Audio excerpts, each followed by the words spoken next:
ይህንን መልእክቴን ሴቶች እንድትሰሙኝ ታውቃላችሁ። በመጽሐፍ ቅዱስ በሕይወት ሥርዓት ውስጥ እግዚአብሔር ትዳር የሚባለውን ጉዳይ ሲያስብ በመጀመሪያ እንደዚህ ነው ያለው፣ ሰው ልጅ መልካም ረዳት የሚሆንለት አልተገኘም ብሎ ሲያስብ ሴትን ልጅ መፍጠር ነው ያሰበው። ለእግዚአብሔር ትዳር የመጀመሪያው በምድር ላይ የአዳምን ፍቃድ ሳይጠይቅ ያቋቋመው ተቋም ነው፣ ኢንስቲትዩሽን ነው።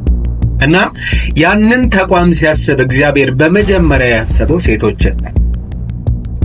እና nowadays በኔ እይታ የአንድ ትዳር መቆም ጉልበት ያለው አቅም ያለው በሴቶች ላይ ነው ብዬ ነው የማስበው። በሴቶች ላይ ነው ብዬ የማስበው። ይኸውላችሁ ትዳር ከኛ ደስታ ይልቅ ማለትም ከባልየውና ከሚስትየው ደስታ ይልቅ የእግዚአብሔር ደስታ በይበልጥ የሚታይበት ነው። ለኛ ትዳር ኃላፊነት ነው፣ በርደን ነው።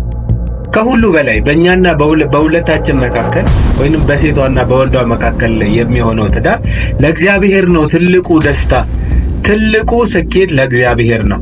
እና ሴቶችዬ እህቶቻችን nowadays በጣም እየከበደ ያለውና if you see the western world እያየን ያለነው ነገር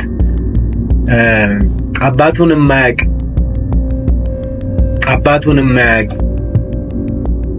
ትውልድ እየበዛ በሄደ ቁጥር ምድራችን በጣም አስከፊ፣ አስፈሪ፣ የማትረባ ነው የምትሆነው።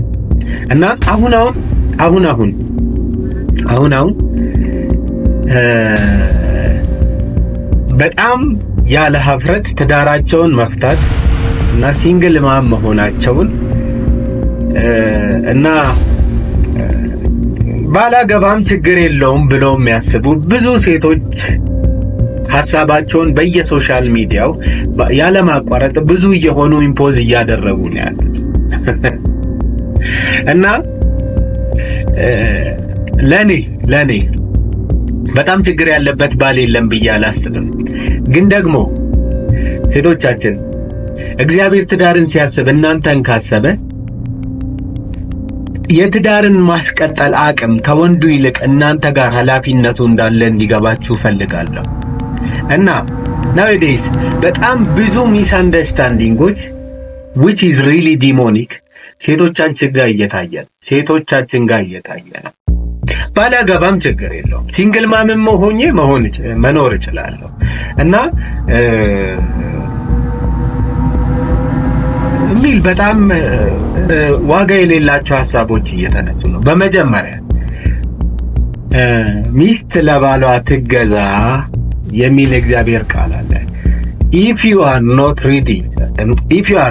really ready to be owned by your husband, እንደውም መጽሐፍ ቅዱስ ምን እንደሚል ታውቃለህ? the worst part ባልሽን ጌታዬ በይ ነው የሚለው።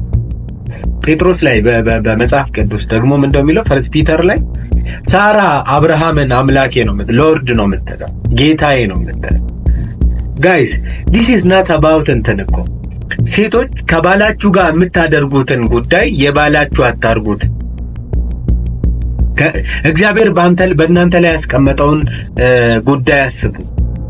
when you honor and submit yourself to your husband ማሰብ ያለባችሁ ነገር ቢኖር እግዚአብሔር ምን ያህል ትዳር የሚባለውን ነገር ለማንጻት ለማቆም በእናንተ ላይ ኃላፊነት በርደንን እንዳስቀመጠ ነው እንጂ ከሱ ጋር ግብግብ ከባላችሁ ጋር ግብግብ አያስፈልግም። ባል ገዢ ነኝ አቢዩዚቭ መሆን የለበትም። በቃ አንዳንድ ባህሪዎቹን እንዲያስተካክል በየጊዜው ያለማቋረጥ ኢምፖዝ ማድረግ አለባችሁ። ግን ደግሞ don't make it simple ባይ ነው። ትዳር ዝም ብለን ገብተን ከዛ በኋላ ሲደብረንና አንዳንድ ነገሮች ሲለወጡ ከውስጥ የምንወጣው ኢንስቲትዩሽን አይደለም። በቃ ጆርኒውን አንዴ ጀምረናል፣ ማለቅ አለበት። we have to